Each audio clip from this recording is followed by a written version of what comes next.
In Act 1, Scene 4 of Shakespeare's Hamlet, we find Hamlet, Horatio, and Marcellus on the ramparts of Elsinore Castle, awaiting the reappearance of the ghost that resembles the deceased King Hamlet. The scene opens with a cold, dark atmosphere, punctuated by the distant sounds of raucous festivities emanating from the castle. This revelry, which Hamlet explains is a customary celebration of Claudius's drinking habits, deeply disturbs him. He laments that such excessive drinking mars Denmark's reputation, suggesting that one flaw can taint a nation's virtues. As they wait, the ghost makes its dramatic entrance, sending a ripple of urgency through the scene. Horatio, initially skeptical of the supernatural visitation in the previous scenes, now urges Hamlet to engage with the ghost. Hamlet, both intrigued and apprehensive, calls out to the apparition, questioning whether it truly is the spirit of his father and why it has left the peace of its sepulchre to walk the night. The ghost, silent and mysterious, beckons Hamlet to follow it away from the others, hinting at secrets it wishes to reveal only to him.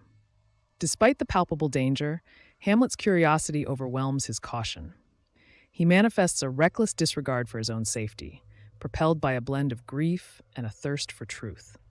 He rationalizes that since he holds his life of little worth, following the ghost presents no real risk to him.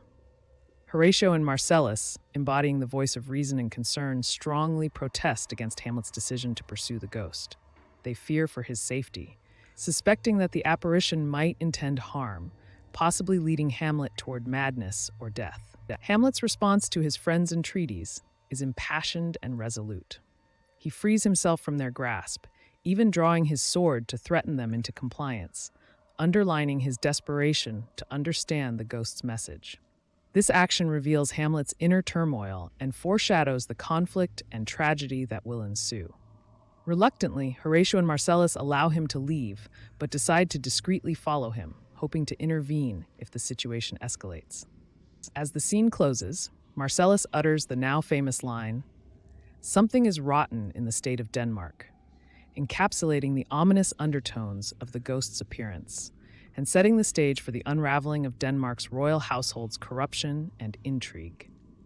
This statement serves as both a commentary on the unnatural events they are witnessing and a profound insight into the deeper moral decay at the heart of the Danish court, foreshadowing the turbulent events that will follow as Hamlet seeks to uncover the truth. If this video was helpful, please hit that like button and tell me what you would like to see in our next Bookly video in the comments section below. This has been another Bookly Crash Course.